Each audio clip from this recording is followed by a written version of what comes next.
ಈ ಡಾಕ್ಟರ್ಗಳದ್ದು ಹೆಂಗೆ ಅಂದರೆ ಕತೆ ಅಂದರೆ ಒಂದು ಹೇಳ್ತೀನಿ, ನೆನ್ನೆ ಮೊನ್ನೆ ನಡೆದಿರೋಂಥ ಸ್ಟೋರಿ ಒಂದು ನಮ್ಮ ಮಿಸ್ಸಸ್ಗೆ 15 ದಿವಸ ಆಗಿ ಹುಷಾರಿಲ್ಲ.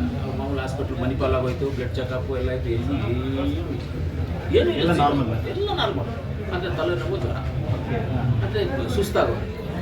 ಲಾಸ್ಟ್ಗೂ ನಮ್ಮ ಫ್ಯಾಮಿಲಿ ಡಾಕ್ಟರ್ ಹೆಗ್ಡೆ ಅಂತ ಇಲ್ಲಿ ನಮ್ಮ KRM ರೈಲ್ವೆ ಸ್ಟೇಷನ್ ಒಂದು ಮಸೀದಿ ಇದೆ, ಆ ಬ್ರಿಡ್ಜ್ ಕೆಳಗಡೆ ನ್ಯೂ ಲೈಟ್ ಕೋರ್ಟ್ ಇತ್ತು, ಅದ್ರ ಪಕ್ಕದಲ್ಲಿ ಮಸೀದಿ ಇದೆ. ಆ ಮಸೀದಿ ಪಕ್ಕದ ರೋಡಲ್ಲೇ ಒಳಗಡೆ ಗೀತಾ ಕ್ಲಿನಿಕ್ ಅಂತ ನಾನು ಚಿಕ್ಕ ಮಗು ಇದ್ದಾಗ ನನಗೆ ನೋಡಿದ್ದಾರೆ ಅವರು. ನನಗೆ 46 ವಯಸ್ಸಾಯಿತು, ಆವಾಗ ನೋಡಿದ್ದಾರೆ. ಮೊನ್ನೆ ನಮ್ಮ ಮಿಸ್ಸಸ್ ಅದೆಲ್ಲ ಚೆಕ್ ಮಾಡಿಬಿಟ್ಟು ಎಲ್ಲ ತಲೆ ಎಲ್ಲ ಮಾಡ್ಬೋದು, ಯಾಕಮ್ಮ ಬರ್ತೀರಾ ನನ್ನ ಹತ್ರ? ಏನೂ ಇಲ್ಲ ಮನೆ, ಧೈರ್ಯವಾಗಿ ಹೋಗಮ್ಮ, ಏನೂ ಇಲ್ಲ. ನೀನು ಬಂದಿದ್ದಕ್ಕೆ ಒಂದು ಸಮಾಧಾನಕ್ಕೆ ಅಂತ ಒಂದು ಇಂಜೆಕ್ಷನ್ ಟ್ಯಾಬ್ಲೆಟ್ ಕೊಟ್ಟು ನೆನ್ನೆ ಇದೆ ಸರ್ ಹೋಗ್ಬಿಟ್ಟು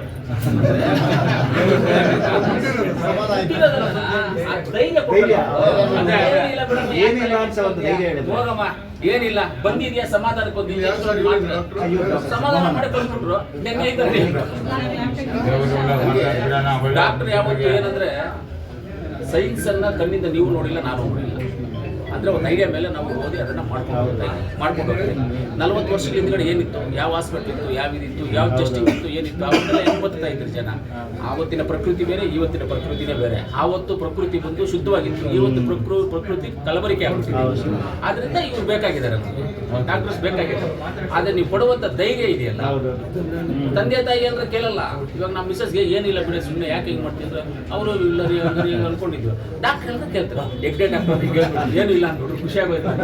ನಾವು ಹೇಳಿದ್ರೆ ನಿಮಗೆ ಹಾಗಲಕಾಯಿ ಆರೋಗ್ಯಕ್ಕೆ ಒಳ್ಳೆಯದು, ಅವ್ರು ಹೇಳಿದ್ರೆ ಸ್ವೀಟು, ನಿಮಗೆ ಶುಗರ್ ಬರುತ್ತೆ, ಹುಷಾರು ಹೋಗುತ್ತೆ. ಹಂಗೆ ಡಾಕ್ಟರ್ ಬಂದ್ಬಿಟ್ಟು ಮೇನ್ ಧೈರ್ಯ ತುಂಬಬೇಕು ಸರ್, ಅಷ್ಟೇ. ಡಾಕ್ಟ್ರಿಂದ ಧೈರ್ಯನೇ, ಅವ್ರು ಎಷ್ಟೇ ಇದ್ರು